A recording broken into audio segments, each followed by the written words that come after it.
Great. And, well, we know that there's been a statement, and the statement indicating that we've had an extension of the decision points or dates for the various entities that have been captured in the current domestic exchange program by the Ministry of Finance or government. And according to the agreement reached with the Ghana Association of Banks, the insurers, we also have others in the security industry. The new terms of the exchange have been accepted, and so they have up to, well, as far as we're concerned, the 7th of February to make some inclusive decisions. Now, it does indicate that, well, the final extension of the deadline follows the discussions or engagement that have been had with these individual groups or individuals.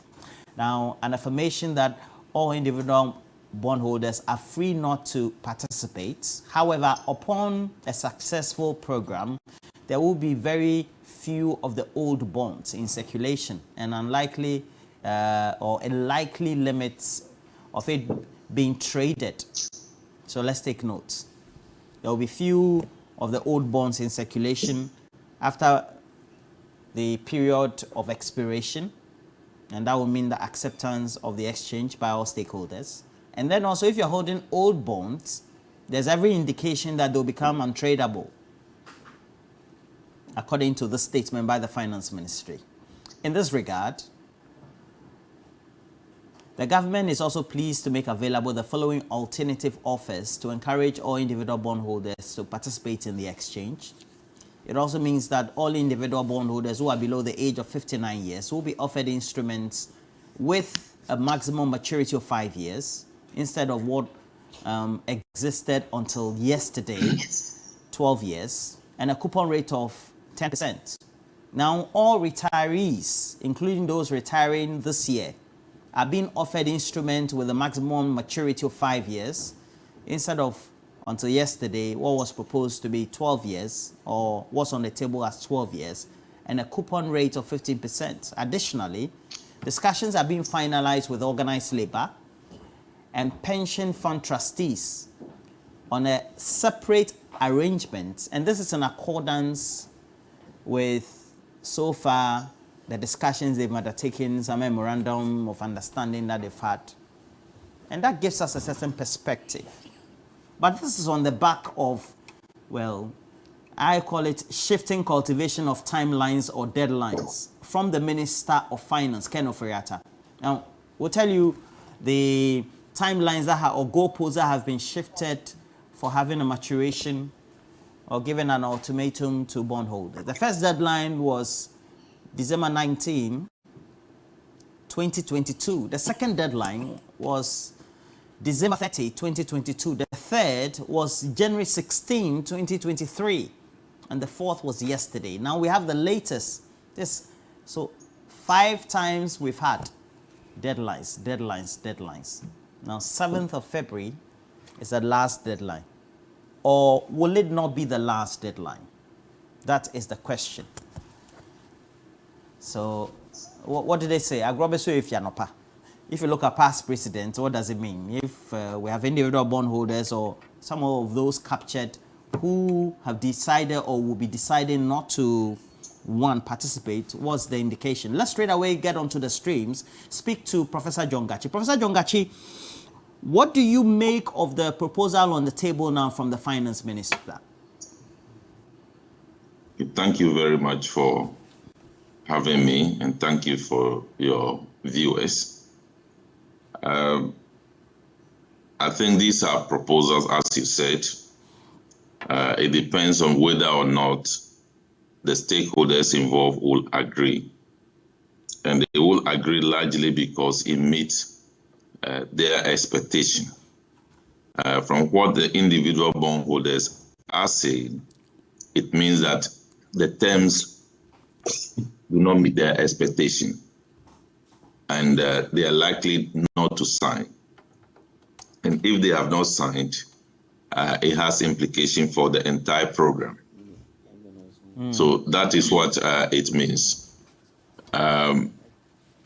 Yesterday, we listened to Sanyu Hosi, and it's very clear that they are not satisfied with these new terms. They don't see any difference in it. We listened to lawyer Pebu. He also reiterated the same thing. We listened to Dr. Anani Entry. He also said the same thing. So the offer, to a large extent, will succeed if it meets the interests of the people. But the indication is showing that it doesn't meet the interest. And there's one interesting thing coming up. The government keeps saying that this is voluntary debt exchange program. What it means is that since it's voluntary, if I don't participate, the terms and conditions of my old bond continue to run. That is the implication. The implication is not that the bond will be tradable or not tradable.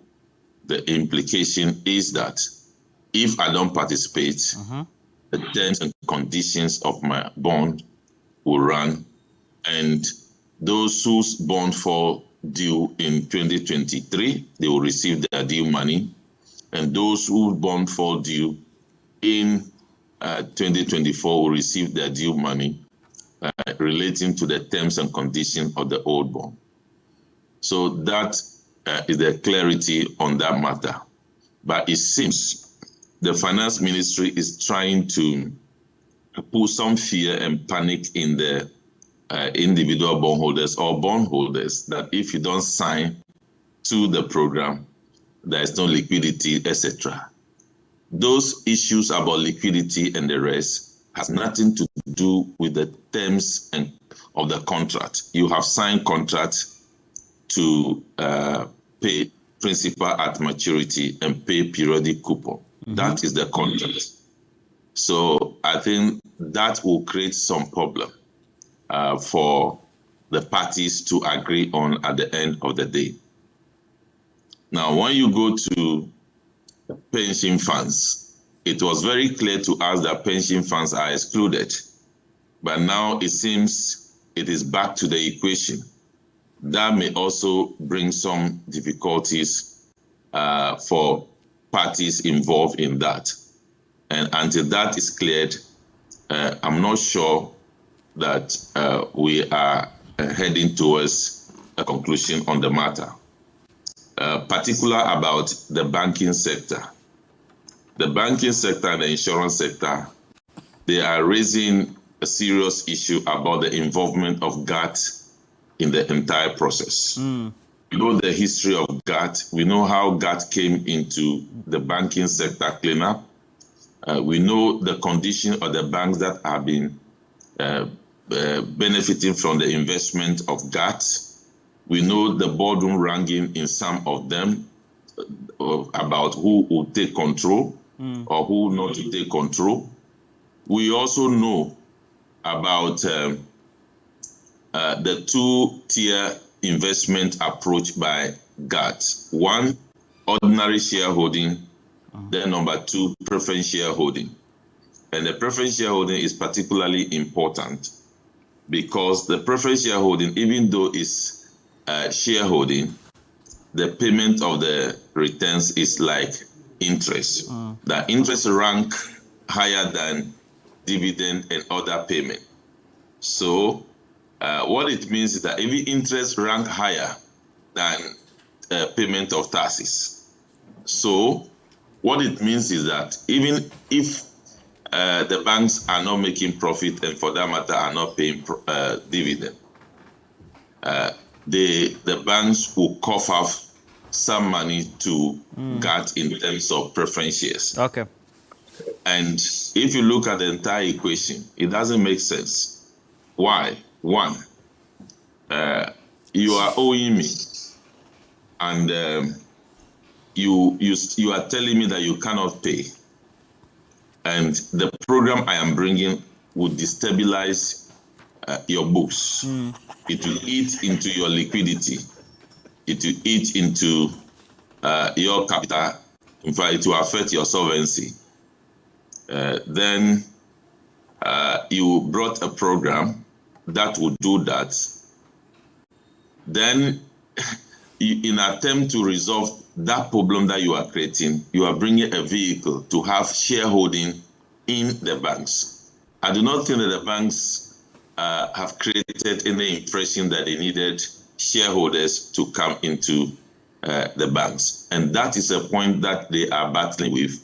And if that is not resolved well, I believe we may not get to the conclusion that we expect. Okay. There are other lingering questions. I'm sure that we would also get some further explanations and discuss them as we move on. Now, Mr. Husseini Issa, you take a look at the organized labor front.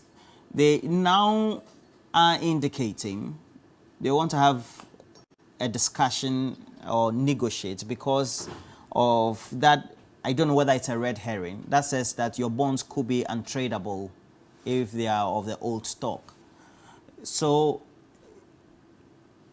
that phrase there, what does it mean? Good morning to you, Roland. Good morning to Dr. Park, my old friend, I should say. And good morning to your viewers. And good morning to Prof as well. Roland, let me start by expressing some sort of appreciation to all stakeholders involved in this whole domestic debt exchange program. I think we have come far. We have chalked a lot of successes, and I'm hoping that you see the distinction between the release that came yesterday was that there was also a date for settlement.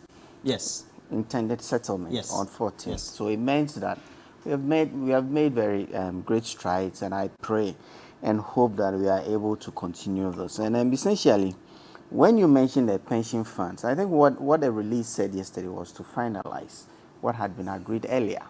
So it is not a case of any red herring or any new terms coming. I don't expect any new terms. But you see, the tradability of a There's security. certainly are new terms that are in there.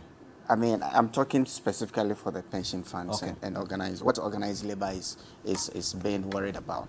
You see, the tradability of a security, it's largely on its the people, the holders of that security, the liquidity situation in the system, and the fact that somebody wants to sell, somebody wants to buy. That's what creates the market. And so if anybody is a bondholder now and you do not opt to take part in this exchange program, it means that you are going to hold on to your old bond at whatever conditions you subscribe to at the time that you bought the bond. You're going to hold on to it. But if there are not many other bondholders who will be willing and able to buy and sell crypto markets at any point in time, then it will reduce your ability to trade it at any point in time when you want some liquidity. Then again, you see, when you do investments, the reality is that market conditions at every point in time affect the value of your investments, be them shares, be them whatever, right? So any other instrument, any instrument. So at this point in time, given the macroeconomics that we are going through, that is why not too long ago, SEC did issue a circular to investment banks. Let us value the securities. The mark for market value? Yes, mark to market. Else we'll hold it at cost, how much I did invest in there, and expect that at the end of the day. So these are all intricacies involved in securities. And so the tradability or otherwise of this security will depend on the available of the market. And if there's no market, then you have to hold on to it. You have to contend with yourself. It reminds me of the time when AGC shares were actually by the close of I mean, people were happy to buy those shares and hang it on the wall to show that they were also shareholders, but they weren't trading. And it's also one of the biggest challenges when it comes to, let's say, our stock exchange. People buy shares rather than follow the performances of the entities in which they have acquired the shares and traded and I mean make liquidity on the market. Our market is not that liquid. And so it is a challenge that we have had to to stay with over time. So it is not a case of somebody reducing or deliberately downgrading or putting some impediments in the ability of the old bonds to be able to trade. No, it is just a market condition, and it's just a warning to those people who will opt not to take part in the debt exchange program. But beside that, I think that I've also listened to some of the conveners of the forums for the individual bondholders. And some of them appreciate that where we are, it's a marked improvement from where we started off. Because we started off by saying that in 2023, there was not even going to be any coupon payment for 2023. Now there is some coupon payment. The maturity has been reduced. These are significant movements. But it is also very important for government to be able to attain its ultimate aim in this whole program. Else, the repercussions down the line, we are all going to have to bear with it. So I think that by far and large, we have come very far. I think all the stakeholders have done really well, and I expect that this intended date for settlement on the 14th of February will come to fruition. What do you make of it? Is it that... You haven't introduced me yet. Yeah, okay. Sorry. Clement Apart. Because we were late. Yes. Because we were late. Because there was traffic. There was traffic. I'm not usually late. Busa South Member of Parliament. How are you? That is correct. I'm well. Okay, Solu. Kubasa. What do I say? You say Kubasa. Kubasa. Very okay. well. So, if you look at the way government is shifting the goalposts, what do you make of, Roland. Ideally? Did you say government is shifting the goalpost? Yes. That is not. It is not. Are you reframing my question for me? No. Okay, so let me listen to you. No. I want him to. So what question do you want me to ask? You said government was shifting the goalpost. Actually, let me be more specific. Ken Oforiatta, the finance minister, shifting the goalpost for the deadline. It's not the situation. Can I ask a question?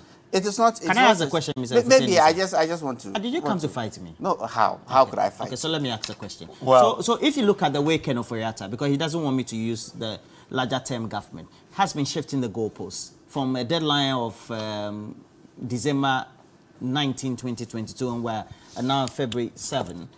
It looks like perhaps if we had done some of these pre-consultative arrangements, we wouldn't have been where we are today. yes, you are right. And you see, let me say good morning to viewers and to say good morning to the people of Bulsa South. I just came back on the 18th, having been home from the 26th of December. So I've spent I saw pictures of you in your a concert. reasonable Drumming and quantum dancing. of time. Yeah. Yes, I like to interact. I'm very interactive, as you know. Roland, you asked a very basic and profound question. The truth is that government has been shifting the post. When you propose a way forward to address the current economic challenges that we face as a nation, which to me is as a result of self-inflictment, and you keep changing the dates, it clearly is shifting the goalposts. But you see, we have long said that this government's refusal to consult before taking initiatives so as to bring everyone on board is one of the reasons why we are where we are to begin with. And it's one of the reasons why government is struggling to get the buy-in of Ghanaians, and in this case, bondholders, as far as this debt exchange program is concerned. If indeed government had heeded to wise counsel from the very onset, I mean, from when many experts, including people in our party, were encouraging government to do the needful by going to the IMF to seek assistance.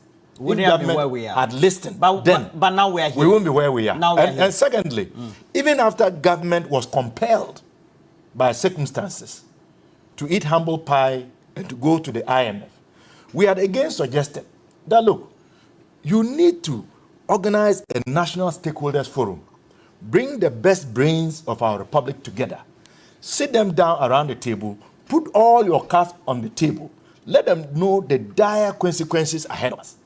and try to get their buy-in. Roland, I dare say that if they had done all of this, we will not be where it's now what? The fourth date that This fourth, is the fifth. the fifth deadline. Yes. That is being That was given. a deadline. That was a Good. time that was given, and Good. then before December 25, we And had I the say December that is 91. because the people who are to be affected, those that government needs to step up and sacrifice. The finance minister would like to call it burden sharing, which I don't agree, because I don't see any burden that government itself is sharing, since government has refused to even look at its own expenditure in terms of the size of government. If they had heeded the call and had done all of this background work, it would have been an establishment of trust and partnership with bondholders and the rest of the population. And that would have followed through. What is currently happening is that people do not trust government, that government is capable or has the sincerity and honesty of doing what it is claiming to do. And that is why government is now compelled to keep modifying its original position and proposal so as to try and create that trust. But it is a bit too late. So what we are facing now is a trust issue. People don't trust government. They don't believe that. What do you if make they of do what's on what- the table? It's a Well, basic question. I think that government is trying very hard to meet the expectations of bondholders, to address their concerns, but bondholders are still not comfortable with what is happening. And that is why it is always good to consult from the onset and get everybody's buy-in, and then we move in tandem. But when you decide to go on your own frolic, thinking that you can impose your will on people, when the people know that the reasons for which you are trying to get them to sacrifice are self-inflicted by your reckless borrowing as a result of corruption and barefaced mismanagement of the economy, you cannot expect them to willingly just grant you what you are asking for. That is why we are where we are. No, you wanted to make. Can I ask Professor Gachi a question before you come? Okay. Okay. Professor Gachi, you look at the propositions that have been made, and then what we talked about, how untradeable bonds could be if you are still holding on the current ones and not take the new option. And the response that we have terms and conditions, and so if you hold on to them, there's been an explanation by Fuseni Issa here, who says that it's about trading on the market, and it's about instruments you're having and whether they are worth their salt.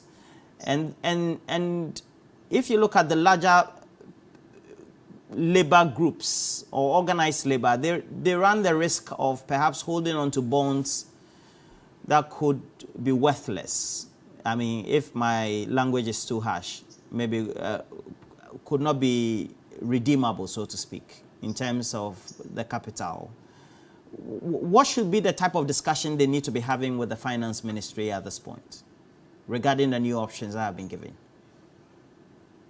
Well, I think bondholders largely will have to assess the new terms to see whether they are satisfactory to them as compared to the conditions and terms of the old bond. If they are satisfied, then they go ahead to sign. If they are not satisfied, they don't sign.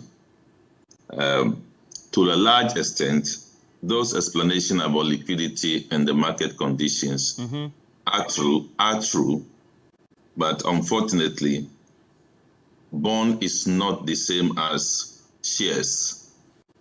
While shares don't have this kind of agreement committing the borrower to pay principal at maturity and coupon periodically, that brings a different perspective to the discussion. So it's about legal against market conditions. So that is what the bondholders will have to assess, and if they are satisfied, they agree.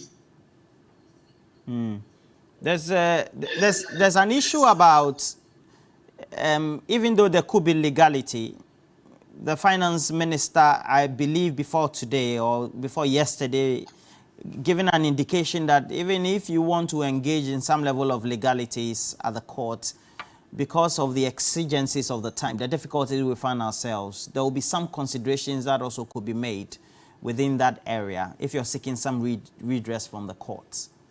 I mean, that is possible, right? I think the finance minister is not a judge. Is not supposed to put the work of judiciary into his hand. It is the judiciary who will look at the matter and take decision. And I'm not sure the judiciary want to pass a judgment or pronounce a judgment that will continuously haunt people who decide to make investment in government instruments. What I mean is that in case the statement by the finance minister is wholly true, what it means is that people will now be very circumspect anytime government is floating bonds, anytime government is issuing instruments, because they have at the back of their mind that Ghana law is such that when you make investment at another time, the government can come in and say, we are not ready to pay, or we are unable to pay, and that will affect you negatively. So we have to look at all these things before we start making pronouncement. I believe the pronouncement is intended to compel people, because you stated that government have been shifting goalposts. Yes. I think the goalpost is being shifted for a good reason and for the reality. Good reason because you didn't consult the people, and you have realized that consultation is good. So when you go through the consultation in the first round, you realize that you have not met the target of 80%. So if government were to meet the target of 80% at the first round, they would not extend the date. So it because government is not meeting the requirement, that is why they are extending the date. And I can tell you, if government does not meet the requirement of 80%, I think on February 7 or so, that date will still be extended for government to meet the requirement. Because if the requirement is not met, the IMF will not act. So that is the situation. All right. And it's not a bad development, in my opinion. You mean the current terms? No, not the current. For the current terms, it is not me who should say I'm satisfied. I'm not a bondholder. Yes, sir. It's squarely in the hands of the bondholders to say we are satisfied at this point. So if they don't say they are satisfied, I cannot be speaking for them that it is good for them or not. Well, Professor John Gachi, you monitor the market. If this is okay, it's a better development in terms of the terms that are coming from government following these discussions or agreements they seem to have had with these groups. So if the terms are good, opinions from people like you as well as other stakeholders also matter. Well, the point I can make is that 5% coupon payment in 2023 is better than 0 coupon in 2023. Limiting the maturity period to 5 years is also better in terms of valuing the bond than extending the bond to 12 years. But again, it is not my decision to say that I am satisfied at this point. Again, what the finance ministry is doing is to get the support of everybody who is a bondholder to contribute something. I believe that is what the finance minister is doing. So it is left with the bondholders to see whether what they want to contribute is commensurate with the interest that they have. But I believe the idea of finance minister is for everybody to contribute, and people will match what they are going to contribute, the effect it will have on their livelihood against the sacrifice they are making. Of course, that has improved somehow. So it is now left to them to say we are satisfied or we are not satisfied. Okay. We'll put it on our website. Professor Gachi agrees with the new terms. I'm not sure it's No. too bad. No, I don't have the right to do. I don't have the right to do that because I'm not a bondholder. I agree. Yes. You're not. Prof, he has not The endorsed caption, the new caption terms. will not be made because you're a bondholder. I see you are sitting well. It's okay. Please relax. He has not endorsed. He has not Roland, endorsed the No, new program. you know, so the reality is that these are better terms, right? So how would you encourage these individuals to respond to this? Already we've seen the way they... before I come to that, issues like the structural reforms, physical consolidations, they are constant in managing an economy. And Debt every restructuring. now and again, if we don't undertake some of those very far-reaching policies, I mean, we will not be able to grow and mature our economy over time. A few issues have been raised. Let me try to address a few of them. Talking about legality, we all read the opinion on the Attorney General even before this whole thing commenced, and the minister or government has held on to the fact that this is still a voluntary exercise. So, I mean, it is not a case where the terms of bondholders are being varied to, I mean, whether or not they like. I mean, in other jurisdictions where these exchange programs have taken place, They're the compelling. governments have gone to parliament, have passed legislation, and they are compelled to be part of the program.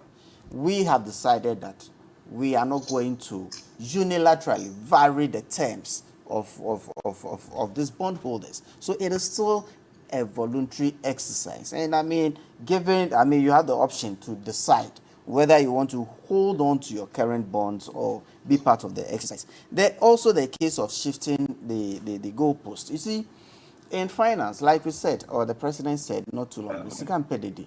And sometimes information needs to be managed critically to very far extent. Why? Because, look, certain events and certain announcements alone will affect the market and to the far extent our ratings. And these are some of the things that have brought us to where we are today. If we don't manage information well, if the government had gone, let's say, a year ago to announce that we're going to undertake a program like the domestic debt exchange, it would have informed what happens on our domestic market, our external market, would have informed and gone into our ratings. So distance, it's a matter of timing and making sure that information comes out at the right time. You recollect, when the minister had even given indication in the budget that we were going to go through a program like this, when consultation started, at the first meeting that they had,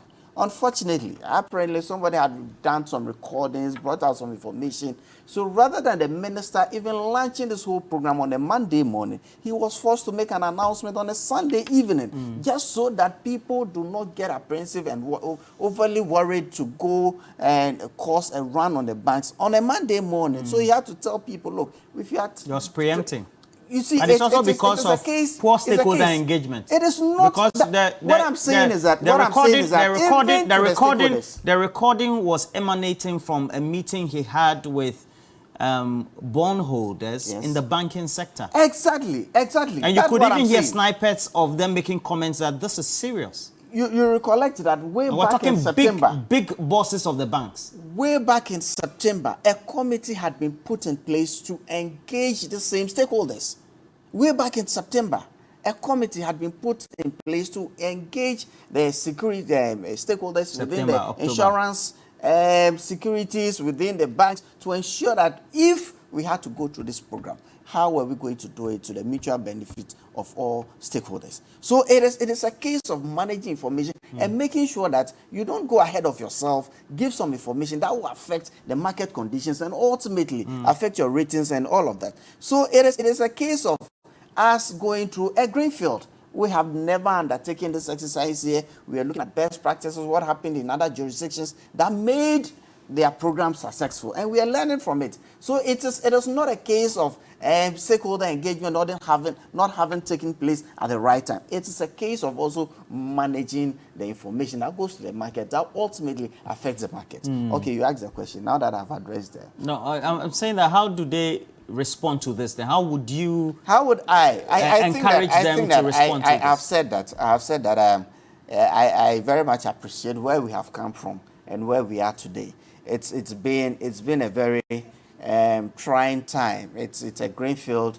It's been a lot of learnings along the lines for all stakeholders, both governments, the regulators, the bondholders. I mean, it's been a very long road, but we are trying to still look out for the vulnerable within our society. We are still looking out for those who have this excess liquidity that have been decided to put in this shell. We are looking out for, because what happens within this program has a far-reaching implication on us as a country going forward. So the whole process has been managed, and I think that we have not done too badly. The engagements are going. Fortunately for us, maybe now there are forums and there are platforms for engagement, even for the individual bondholders. Hitherto, I didn't think they had a platform to engage government like that as with a collective. So it is a situation that it's been by far. I mean, well managed. I pray and hope that this is the last time that we'll have to end all the negotiations. I mean, just you're hoping there will not be any back and forth. There will be full acceptance of this. We'll be finalizing what has been agreed with either the pension funds, with the securities. Let's finalize. Let's move on, so we are able to move on with all this whole thing, because this whole structural reforms are really critical to us as a nation, to us as an economy. If we continue to do what we have done in the past, it's obviously not sustainable. It's obviously not sustainable. So we'll have to go through some of these programs, and hopefully, finally, we'll be able to hit our target of 80% and move on as a nation. Okay. So Honorable, it's not a case of lack of consultation. It's a case of good timing and making sure that the market. Okay. That's right. not. If I take a cue from Mr. Issa, that's Hussein Issa. Yes. He's saying that this is a marked improvement, and we all agree on this table, as well as everybody in the industry, including Professor Gachi. Does it mean that if these stakeholders again agitate, they are likely to get better terms than that? Do we run that risk? Well, this is a very nuanced question, but I think the answer is yes. And look, Fuseni and the minister and government appointees can try to justify their penchant to consult after the fact, which has not helped them. But the truth is that if proper consultations had been done behind closed doors, timeously, when people are recording, well, that is because by the time you started consulting them, you had decided. We are speaking about meeting them organically, letting them know the situation, and putting options on the table, and allowing them to weigh in on what option they think will be best, so that you can move along. You didn't do that. You started consulting them after you had decided the way forward. Chief, and you presented it to them. Chief, that is not consultation. You see the way you're heckling when he's also doing that. I just want to. I mean, I'm not heckling. I'm just. This is not parliament. I'm just saying that. You know, it was my meeting in parliament. So I'm just saying that. Friend, you can't heckle me. You know I can do better. Back in September, a committee was put in place to ensure this happens. You see, Roland, when this whole thing began, we said, look, we've been there before. Yeah. You remember 2014? Organize a public. Yes. Or stakeholder. Don't call it Senchi. Don't call it whatever name you have, but bring stakeholders together to think through, let them know what the situation is, put all the chips on the table, get their buy-in, and let's move on. You didn't do that. You decided what you thought was going to be the best option of getting the nation out of this economic quagmire, which you have created. And then you went and presented that to stakeholders. That is not consultation. But look, I agree with Professor Gachi when he says that if you look at the language where it talks about, current bondholders perhaps not having their bonds tradable if they do not participate. It is a subtle threat. The language is very obvious. They are signaling you that, look, if you don't participate, the possibility that what you are going to hold back is going to be of no value is very high. And I don't think we should. So if they say that It will be untradeable. Untradeable. What does untradeable mean? It is just government bringing out information and being transparent with the process. And telling you what the Being market transparent, condition what could the be. Exactly. implications. Yeah, it is a responsibility of government to tell you. So the finance minister is telling you, well, I have open arms, but the transparency based on the terms now and how we're moving forward with the current If terms, you don't these are the participate. market conditions that will exist at the time that we have majority of stakeholders taking. Could exist. Okay, could Yes, you exist. see, but that is as also- a result of that, No, but- for those who are not willing to board the participate. train, Yes. these are the risks You may be left behind. Yes. But that is also... But that's pure finance but that is also proposal. on condition that they will meet the target. So it will mean that those But who it's will in not the participate... interest of everybody for Ghana to meet the target, No, so that we that's can what I'm get saying. the bailout from the But board. it is not for you and me to decide. It is the bondholders who are going to decide. So at the end of the day, they have to make the decision. Yes, we would agree you are a bondholder now. that as the goalpost we've is all being been bondholders. as the It's not that goalpost He in particular, he has significant investment in bonds. I know. We said you are not You know, usually you are like my that. friend, though. Please You are go not ahead. usually like Please that. go Chief, ahead. you are my friend, though. Please go Is ahead. it because you are growing white beard? Please go ahead. Go ahead. You should know I'm your senior. Go ahead. Go ahead. Go ahead. No, but this is not laughing matter. No, I know. But in any case, yeah, we should be serious because pensioners are under pressure. Everyone is under pressure. And yes, It's not laughing matter, I wouldn't ladies and deny. gentlemen. Naturally, at my age, you would expect that I will also have an investment or two. So I'm also equally. Actually, I'm also government equally- instruments are the best I am investment equally. of choice, I'm equally depending affected. on a certain condition in the market. Exactly. Yes. But you see, the point I'm trying to make is that yes, it's been an improvement. You know, from the first announcement and the conditions and to where we are. But whether this improvement is sufficient to ameliorate the anxiety and fears of the bondholders, you and I cannot tell. Dr. Park, if They you would were have a to make the bondholder, decision. would you accept this? No, I wouldn't. This is cool. I wouldn't. Oh, please. I think the 5%. Oh, please. The 5% is For, still too for small. payment for this year. Yes. Okay. 5% coupon for 2023 is still Okay. too small. So, Bloomberg did put up something about the sectors that were holding or exposed to debts, domestic debts. So we have insurance, and then we also do have the companies, and so the rural banks, the pension funds, 6%, the Bank of Ghana, foreign investors having 9% locally, others 14%. And then we have our own national pension scheme. And the main problems were the firms with 25% and institutional holders. And then the commercial banks. The commercial banks have been exposed to government debt to the tune of some 33%. Now, when you go forward, you cannot go to the site of IHS. They are a wing of Standard & Poor's, okay? By June, they were worried that the banks in Ghana were exposed to government securities to the extent that they could raise some questions. And you know, by June, I mean, the alarm bells had long been sounded to the finance minister, Ken Oforiatta. Fidelity Bank was inching close by June to 60%. That is exposure to government securities. Commercial Bank, that's GCB, was inching close to 50%. But the ranges of 51, 52, 53, 55% were Agric Bank, Access Bank, Zenith Bank. Stanchart was in there.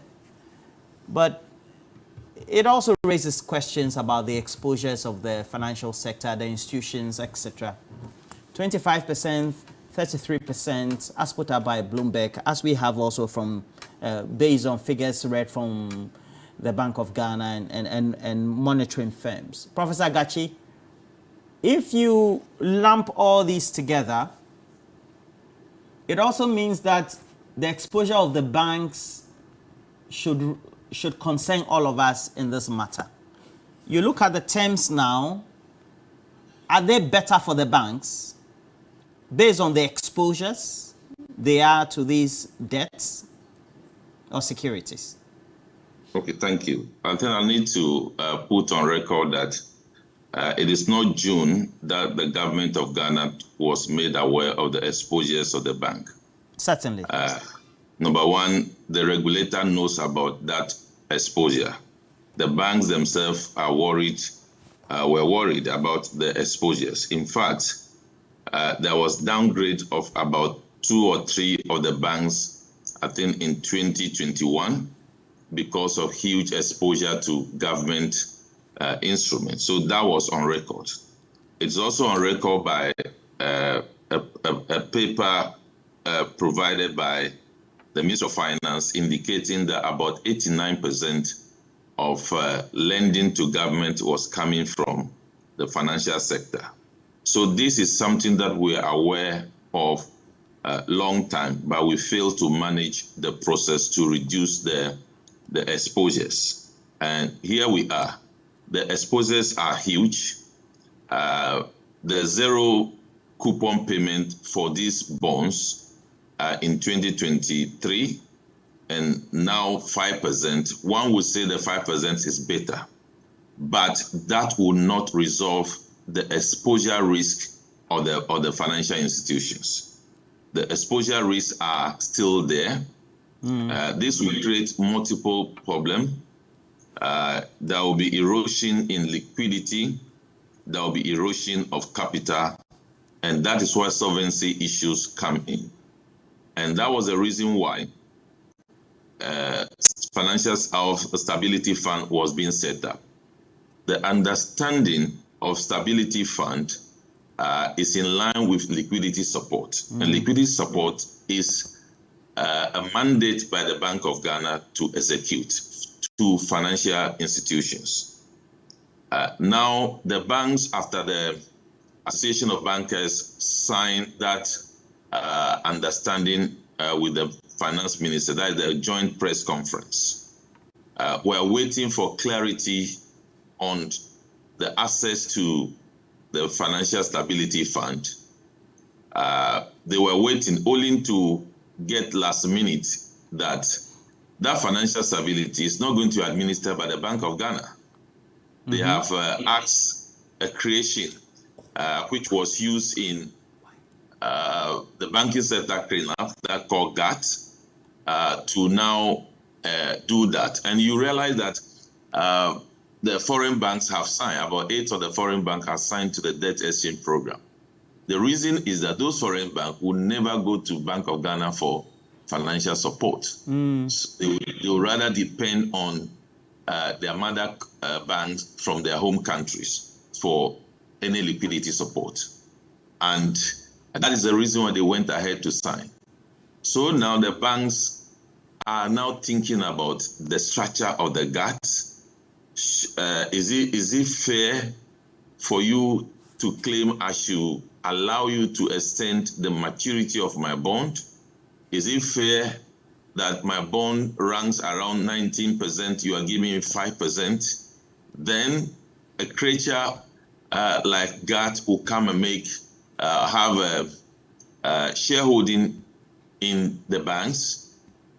So that is what is creating the problem right now. So the banks will still be exposed. Professor Gachi. Yes. GATT is coming in because currently, because of the exposure of the banks, their capitalization based on what the requirements are from the Bank of Ghana have I don't reduced. think we need to go. I don't think we need to go there at all. Do you want to tell me that the balance sheet of GATT is better than the balance sheet of Bank of Ghana? Well, it's a special purpose vehicle meant for a certain action. So if that is the money that special purpose will be using, why that 15 billion? Can you imagine what 15 billion would do to debt restructuring? Why is it not directed straight to government books and leave the banks alone? So that is the impediment that domestic banks are now facing. And if they get clarity on that, they may sign on. So the exposure and the risk of the banking system remain the same. Okay. Mr. Hussein, if you look at what the assurances are, is it possible that we run the risk of these investment firms or the bulk of the commercial banks or some entities within the sector, whether they are individuals or not, also insisting that they would want improved terms and so could hold back a bit just to get better terms? Maybe try a last round. Roland, I am thinking that I've mentioned earlier that those structural reforms are necessary for every economy at every point in time. And when we were getting to unsustainable Your voice levels, is low. and when we were getting to unsustainable levels, it was important that we did some of these things.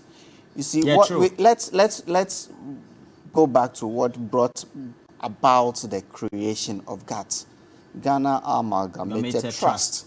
It was an SPV created to be able to support indigenous banks that were at risk at the time of the cleanup of the financial sector.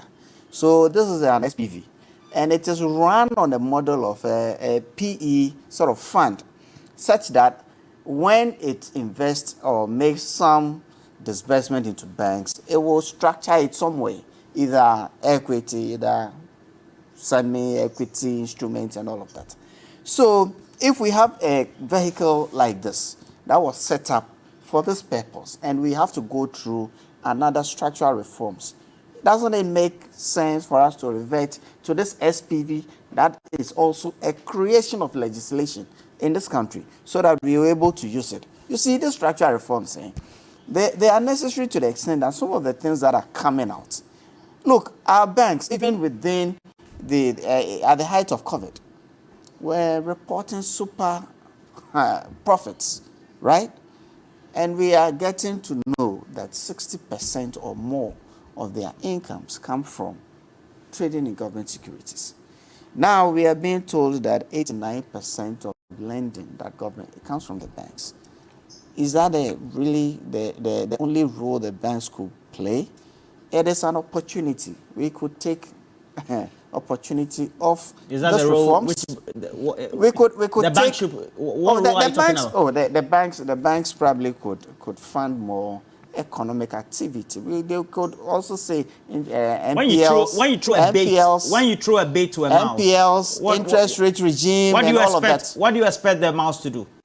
Well, You when have better what? crumbs, and they are taking the good crumbs. You are saying They that could. But if the banks in this country make it a business of buying securities and going to risk, what do you expect them to do? You've what I worked in the expect banking them- sector before. What would you advise your I've bank? not worked in the normal bank before. I was an investment banker, so we do the other side of it. What I did expect the banks to do was to fund productive activities within the economy rather than just buy government securities, make money, report supernormal profits, and you see that's a so maybe this reforms. Who goes into This the reforms. market to borrow? This reforms. Who goes into the market to borrow? Who goes to trade the bonds? Who goes to trade their securities? Government is saying that. I am saying essentially, Roland, my point is that these structural reforms are necessary, and it is an opportunity for us to correct some of the abnormalities within the sector. You haven't answered my question. What is your question? So my question is, Yeah. Is there not a possibility that some of these individual bondholders or these groupings could also hold back a bit, try to agitate, and then conditions. compel government to give another new date so that they can get better terms? I'm thinking that would be really shifting the goalpost because we have sat You've at answered the my table. question. We have sat at the table, come to some agreement that fits into the bigger scheme of what government wants to achieve. Government has to engage different stakeholders in different terms, so it will be very Dishonest. Those are your words. Okay, not mine. I've retracted my Those are your words. It will not be mine. very what? For them to come back. It will be For them to come back to table It will and be say, very what? No, those On are. the part, I mean, you. no, I said dishonest. I've Uh-huh. redrawn the word. I'm saying that you are saying it will be very for the firms very and institutions- unusual. Unusual. For them to come back to try to vary the terms of agreements with government. You know, there was an earlier agreement, and then when they government are is looking at usually also finalizing. agitated. Oh, of course. I mean, So if they are usually agitated on this I did one, mention that this was a greenfield, right? Okay. And even information had to be managed and released at the right time in order for it not to affect the markets, right? In 2015, under the NDC, when they had challenges and were going to the IMF, the reason they were going there, they said, well, there were low international commodity prices, and so we couldn't attain. I mean, that was not a matter that concerned the situation of the market. That was not a situation that could threaten the conditions of the market. So it was a different thing. So you could decide to go do the Senchi-like and bring out the what did you do now? You said homegrown policies, right? That is what. That is what. But you see, in this And case, that is why we took in this the case, fund. look where we are now as a nation. And you recollect, we are a lower middle income country. We don't have access to. In 2016, we're not lower middle income. Oh, I mean, it's over time. Over Over time, those things are. We are not. I mean, grants and the types of loans we have decided to plug into the international markets. Fine. So it's kind of a different situation from now. They could have afforded to do the essentially like but this time we had the market to deal with, and so flow of information was even very critical to the success or otherwise of this program that government intended to do. Coming back to your question, I don't think that I would expect any group of or any segment of the stakeholders to go back to government to renegotiate it. Government is looking at finalizing this and moving on to the next stage of this whole process. All right, we have to go for a break. When we come back, government has launched what they call a rental assistance scheme. How's it going to be structured, etc.? And then there's a whole now down payment or a fund that has been set up for it, so it has 30 million. So they'll pre-fund your rent for you, and then subsequently you pay. To me, it looks like a great initiative. We'll discuss that when we come back from the break. Do stay with us.